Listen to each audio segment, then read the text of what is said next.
Our next topic. I think you might like this one. This is a very interesting one. Could be controversial, maybe not. I don't know. Let's pull this up right here. Let's see here. Oh, you made a thing. He made a thing. Here we go, guys. Messed up things our grandparents said. Yeah. Can I go first? I can't see your presentation. Did you put it up, or is it just my it's internet? just a thing, bro. It's a thing. You put up the thing in the bottom. Okay. Bottom. Not my bottom. Screen. I'm going to tell you, just because it's the craziest thing I ever heard, and I don't think it'll get even crazier than that. My grandfather told me that his father killed a man in the village because a male witch told him to do it or they'd be cursed forever. Holy Lord. My grandfather's father committed murder so he would avoid being cursed. Well, you topped mine. That tops mine. I can't beat that. By the blue hoodie. Yeah, I'll give you, Wow. Mine suck now. Somebody got killed. Apparently. You did it? Did he kill him? He did. He killed it. He's like, here's a finger bone. I carry it around to remind myself. I don't know if I'm like blown away by the fact that, like the other guy, but I'm still like, there's a male witch was one of the things that I was like a male witch in a village. That one was like, it seemed like a Renaissance type thing, but it was literally probably like what 70, 60 years ago, maybe. I think the proper term is man witch. Oh yeah.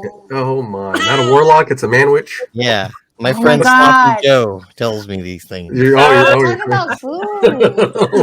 Who thinks that committing murder is going to remove a curse? Like that one really. Well, I mean, society has always and still is, because obviously we see what happened in DC. Gullible, right? We have to understand that not everybody's on. Not everybody sees the the waves, man. Wow. The intelligence waves. Anyone else? Whoever wants to go. That. I have something that my auntie said that is not from it's not grandparents, but it's an auntie, an older auntie. She used to say that I should have 3 men. One to right, which I don't want any men, but that's fine. Wait, is this go fuck, marry, kill? No, right? Oh, yeah, no, like she's not that cool. No, one to marry, one who will have sex. You want to have sex with, and then one that'll just be like a friend. So, oh my God, she's so smart. I love it. Right? And the married one, obviously, is just like to live and like have a nice life. And then, but then you have like right? Like they have sex with like a side dude on the side. I love that. It's like a rotation. It's like today you'll be number 1. Today you'll be number 2. I'm too tired for number 3. And she was no like beauty queen or anything like that, but I think maybe she had been like kind of hurt, and like she was like, "This is what you need to do," and I was like, "All right." I mean, it's not bad advice. It's not no, bad advice. That's incredible advice. Bad for the guy that gets friend zoned until he kills you later. Maybe that's like the retirement plan. Like, oh Lord, eventually he's not going to take it and. That's it.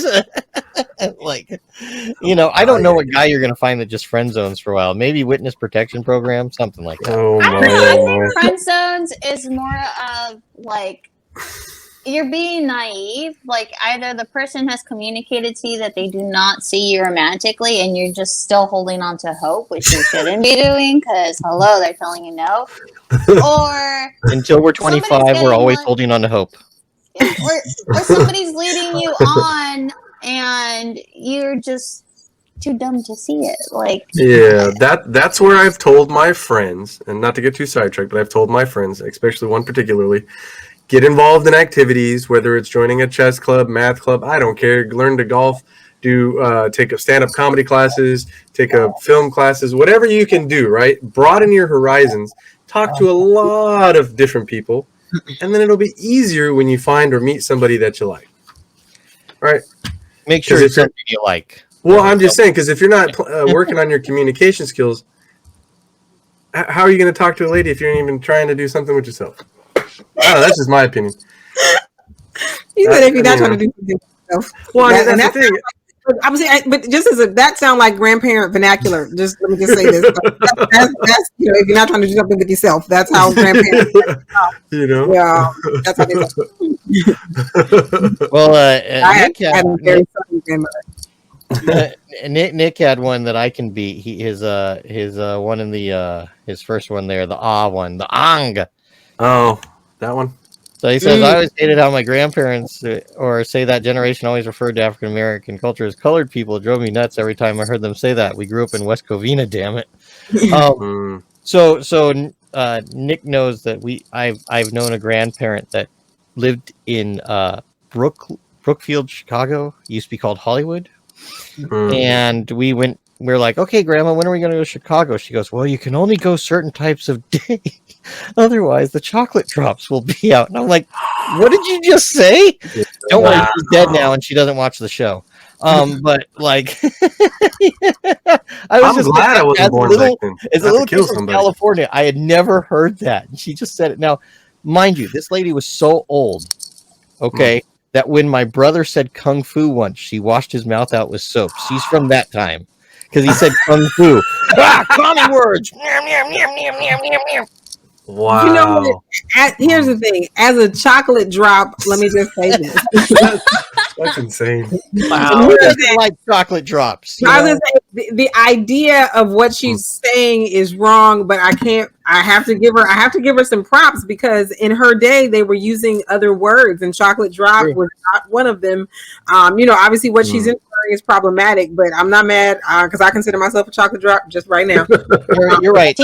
She was sweet for her time. Yes. She was one of those ladies that's like, well, at least she was. Yeah, I could see it that way. But the first time, even if in her private moments, not around the children, she did use another word. I have to say that I respect the fact that she didn't use other words that would give that children are going to repeat and become part of how they think and the vernacular. At least she gave us the humanity of being a chocolate drop, even if she disagreed with her perception of what the chocolate drops were doing in Chicago at certain times of the day. To be honest, I've never heard that before. That's the first time I've ever heard that. And here's the thing, we commonly don't get called chocolate drops by racist people. Let me be clear about that part too. I have to say, I got to say the one that my friend thought was funny for years, and just because he watched a lot of like 70s shows and everything, he wasn't raised, he just thought it was funny, was that some people would say, oh, you're going to blah blah blah, hey, it gets dark early over there. It's like, what did you just say? You're he's like I have a friend that he loves like the 70s movies, and they would say that, and that's the guy that's gonna get beat up later on in the movies he watches. But you know what? I hate using the word African American because not all Black people are from Africa. I feel like it's a stereotype, like calling Asian people Chinese automatically. I hate. Well, what do you call Idris Elba? What do you call what? Idris Elba. He's British. Oh, Idris. Oh, you just said it, Dan. You call him British. So you brought up something very powerful, Stacey. So a couple of things. I hear you. Obviously, I don't agree.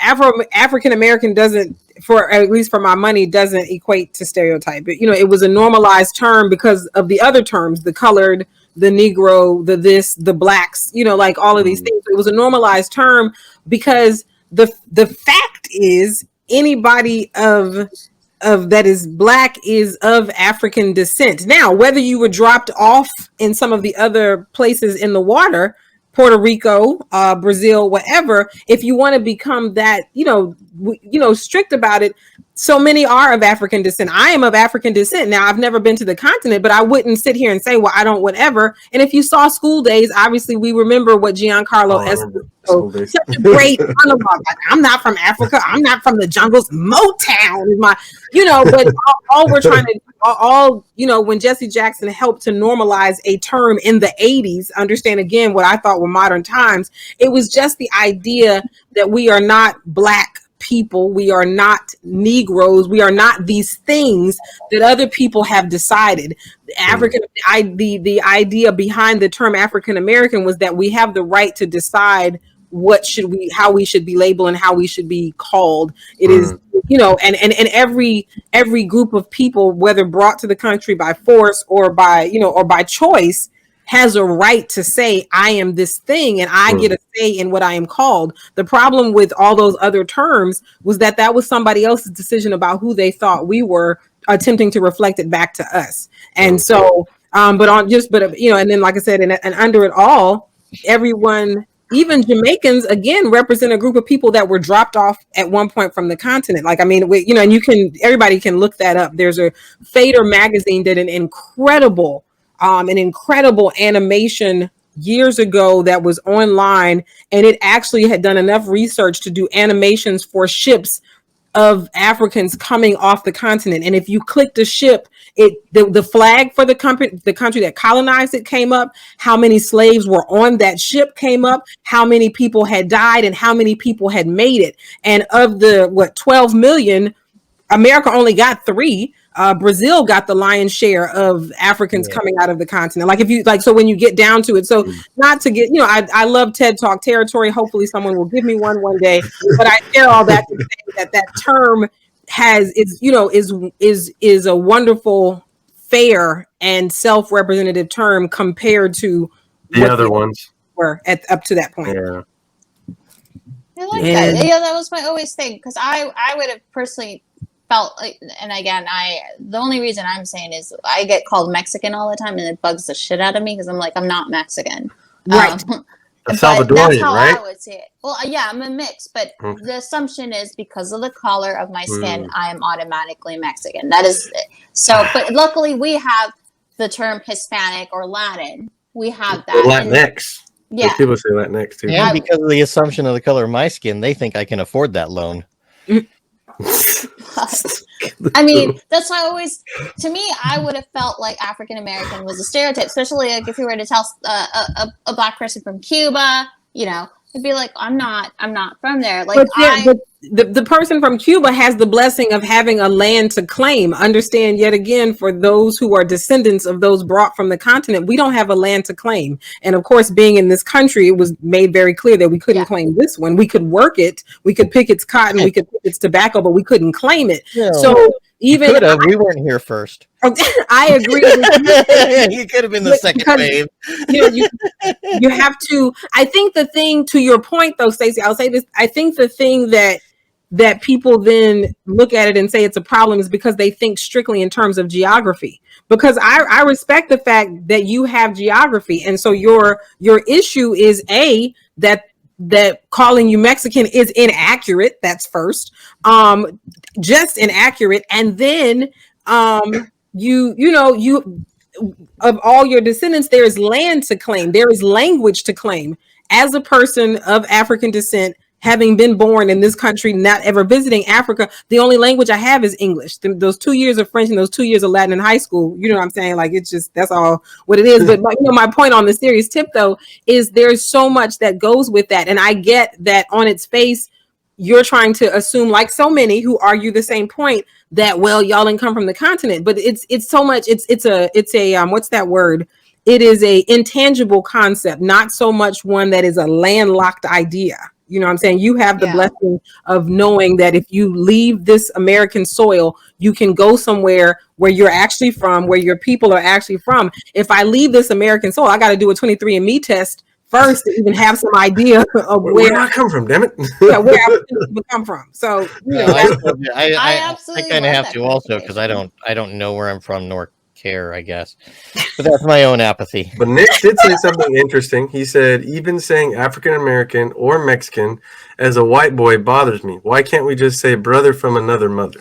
And we say that too, Nick. We say that too. And then he has another one, or sister from another mister. I say that too, Nick. I say that. Then that becomes like a Maury episode. Oh man, my grandpa, he had a lot of, depending on whether you're talking about my Japanese grandpa or you're talking about my white grandpa, and both had very interesting salty sailor things to say. Salty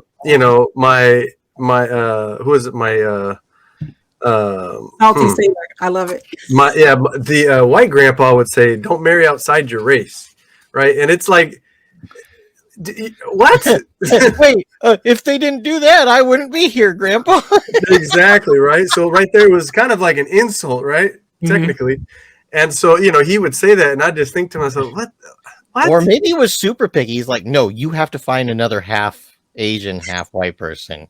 I don't know, man. Just like you, because I want to see what happens like in the next generation before I die. Or maybe he was saying you can't marry no white people.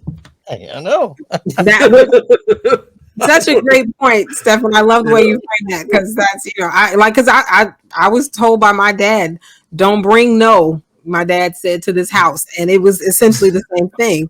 Don't bring the white boys. That's what my dad. Don't bring to take it a step further. I don't want to. We know more than we know because we were given bad African stereotypes. Whatever what we emulate. At one point, people put down. My dad would say, "Don't bring no Africans. Don't bring no." You know what I'm saying? Like this, my dad went right. Look at your face, Stacey. I agree. But this was, but people thought that Negro and colored were okay words. Like we all evolve. You know what I'm saying? My dad grew too. So And there are, in every race there are people who consider different classes within even the race itself. Example: I lived in an apartment in a not great neighborhood. My mom ran it, and two of the tenants, one was literally from Africa, the other guy was from Jamaica. They didn't like each other. They literally did not like each other, okay? And I don't mean like they didn't like each other, okay? Like I remember my mom having to listen to complaints about one or the other. They'd come down and complain about the other. Oh yeah, it was crazy. Wow. Well, I mean, just because we share the same tone of skin doesn't mean we have, we're all in unity and like each other. I mean, right? No, I know. Everybody's got assholes. Oh, they're all racist, yes. And that's why we started a reality show so they can live somewhere else for a while on camera, so we know where they are. But I think it's all an amazing evolution. I think it's just people growing to understand and and accept whether we don't have to become loving friends, but just an acceptance, Oh yeah, and then we'd have people with saggy pants walk by the window. This is my white grandpa, and they're all gangbangers. They're all gangbangers. Said Marjorie Taylor Greene, right? I'm like, what? I said, well, Grandpa, what if he can't afford a belt? No, he's a gangbanger. It's like, what? What if he's not a gangbanger? What if he's really proud of how expensive those boxers are? Because there you go, right? Like I get pissed every time I go to buy underwear. I'm like, Jesus Christ! No one sees these. There's a reason, though. There's a reason. Like, why are they expensive? Because you need them. And then, Suwan, in your formative years, were you ever bullied or, any of those things for your heritage and, having a mixed heritage? And do you think any of it informs your comedy today? For sure. Yeah. You know what I mean? I just, of course, I got in fights. I mean, oh God, there's so many different things.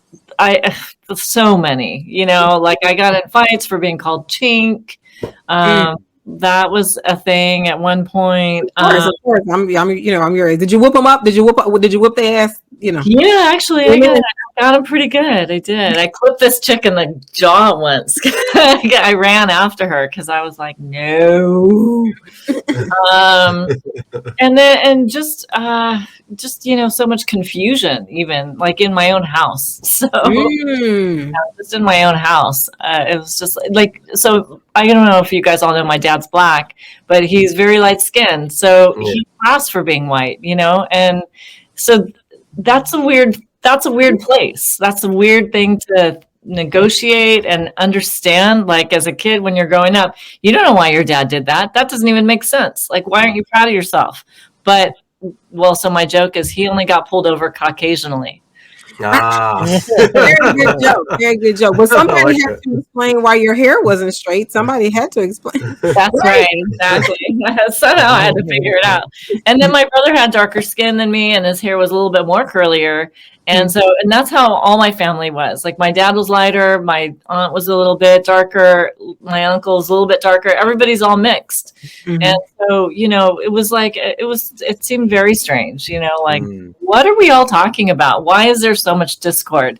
But, my dad grew up at like the time of the Depression, World War II. Wow. Yeah. This is like a whole different mindset. Right. You can't even, when my parents got married, Black and white people, it was not legal for them to get married. Right. So, I mean, my They mom didn't have the on-screen kiss yet on Star Trek, right? What's that? Oh, Did they not even have the on-screen kiss on Star Trek yet? No, that's Right. way later. My dad bro. was born in 34, Sawan, so I know my dad was born in 34. Like, so Yeah, exactly. Oh, Yeah. So this is just like a different time, and people had, it's such a different, it was so much harder.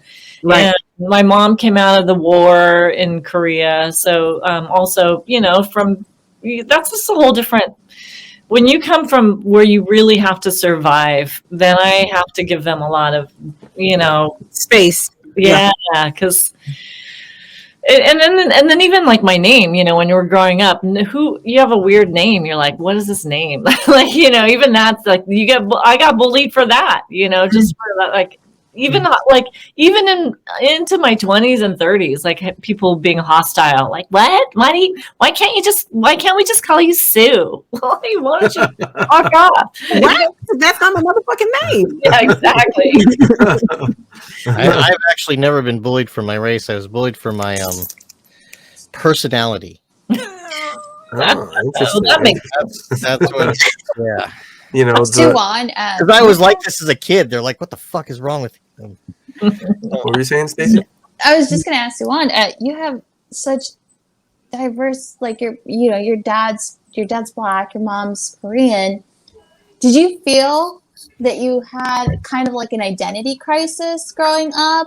Thanks. Like, yeah, I can only imagine. Like, your food must have been incredible growing up because seasoning, flavored. But I really am curious to find out, how was it in reference to that? Like finding out, you're like, was your mom really like trying to push a lot of culture?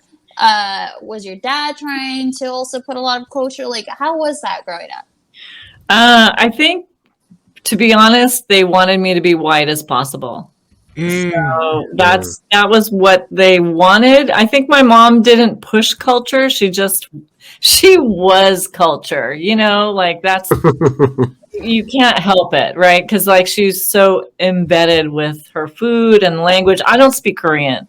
So I don't have any of it. Like I can count to 10. And I can I could do like a hello. And I know hello. That's all I know. That's it. That is it. But I don't have anything else. So, and it's kind of tough because then also like having family that like my auntie like thought that my mom didn't like her. That was probably true, and that's also, and that's confusing too, because like I was closer to my dad's side of the family because I don't have the language on my mom's side. But then when people look at me, most of the time they're just like, oh, you're Asian. And I'm just like, okay. Right.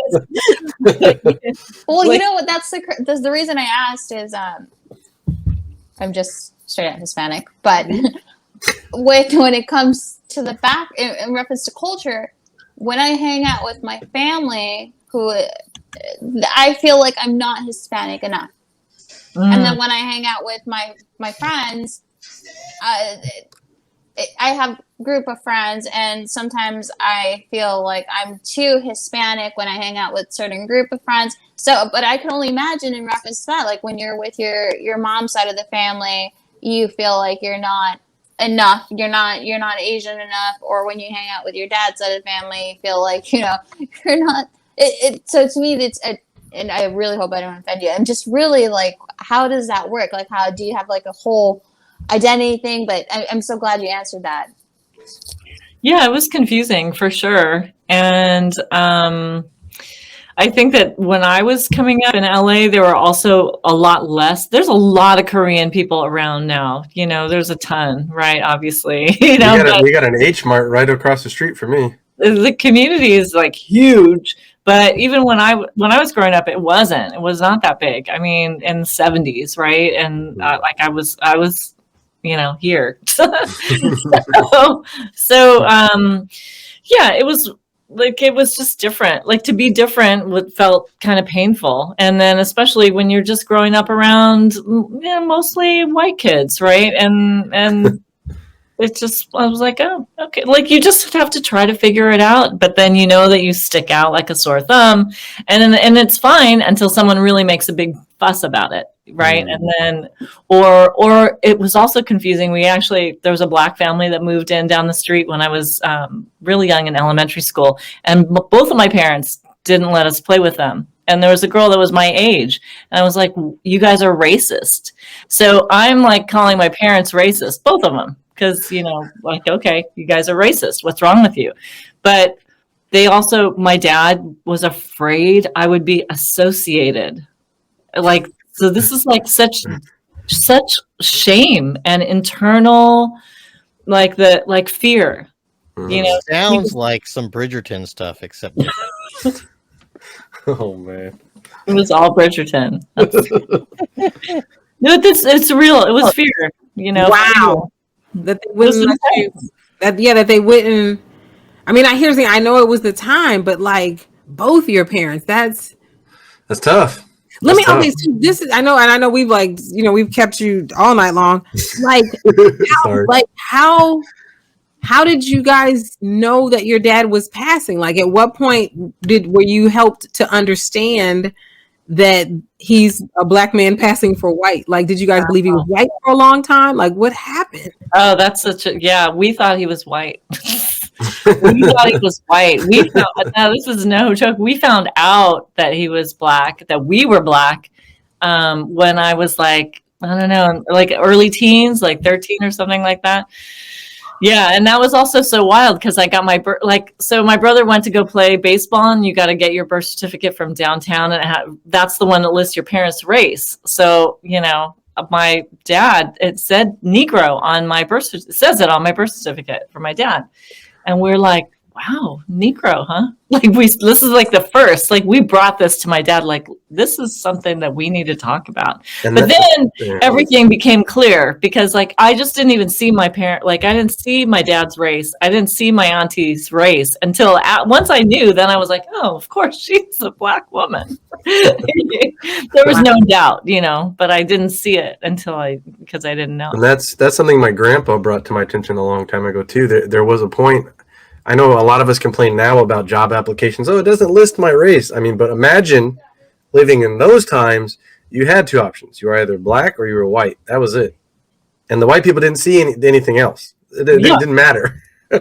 Like I'm Chinese. I don't care. That's the notorious thing, right? That's what they ended up talking about. My dad ended up talking about it a lot. Like, if you were one drop, which you would just be considered Black. Yeah. Well, I mean, my dad was half. Both of his parents were mixed. Wow. But they were both mixed, Black. And but even the Native Americans, same. Oh my gosh, you need a show. Like you need a docu-series, like when I wish they had been with you. Like you got to go back and talk about that. I mean, we're here for it, though, Suan. Oh, thank you. Right, I know. I to me, it's fascinating because it's like an interesting kind of thing in history that happened, right? Like that. My dad joined World War II after Roosevelt desegregated it, but it was still segregated, of course. Right. Yeah. But you're not the only one. I'm definitely curious as to the stories of others of finding out that because we've seen every now and then we see something on Oprah, but I think your story is amazing because I've heard you talk about it obviously on stage before, but just that part I didn't know. Like y'all were 13, so you were at an age where to be respectful, he had to answer your question, right? You know what I'm saying? Like if you're 6, they can kind of play you off, but. Well, yes, and that's why I was always so curious. I'd grow up, be like, well, okay, well, people are asking me, what are we? And then, so obviously the mom side, Korean, we got that taken care of. But the dad side would kind of always change every couple of years.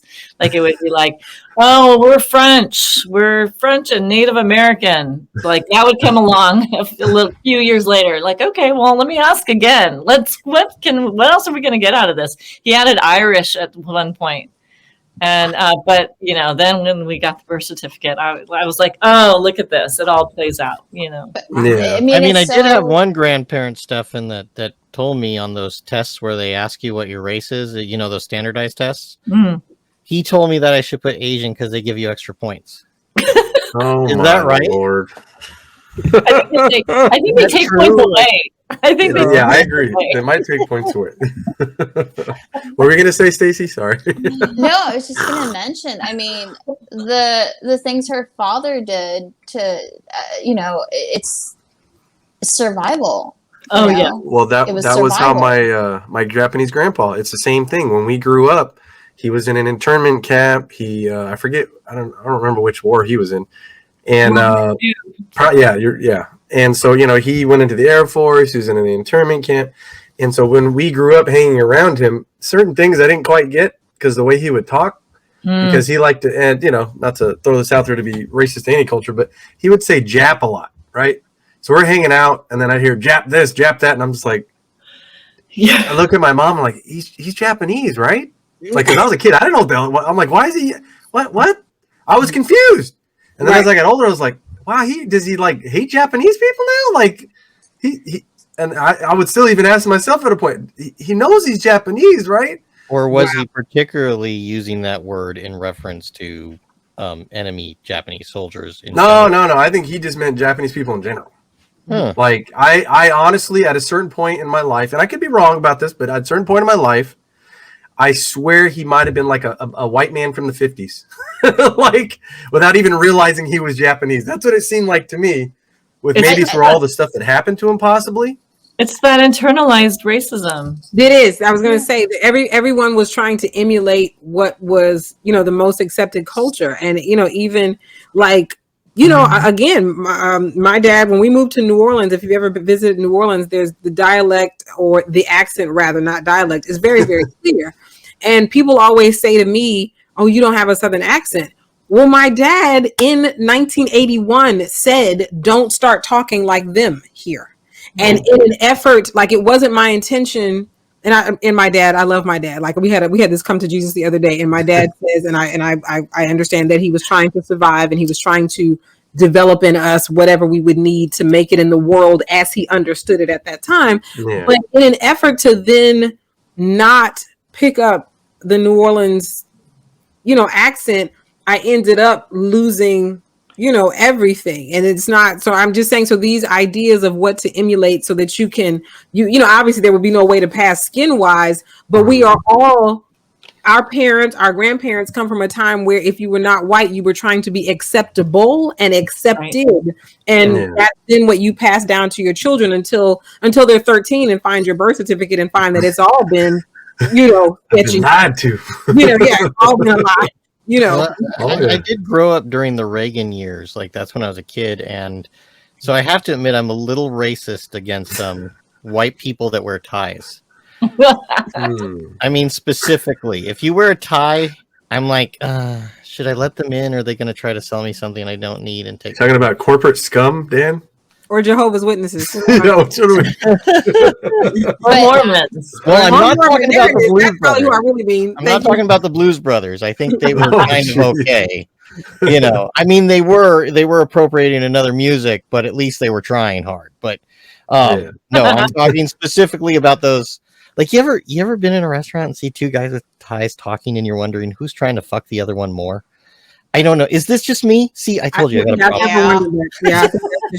No, that brings up me going to a sushi restaurant with my grandpa, and the nice Japanese lady tells him that we have a 40-minute wait, and he wasn't having that.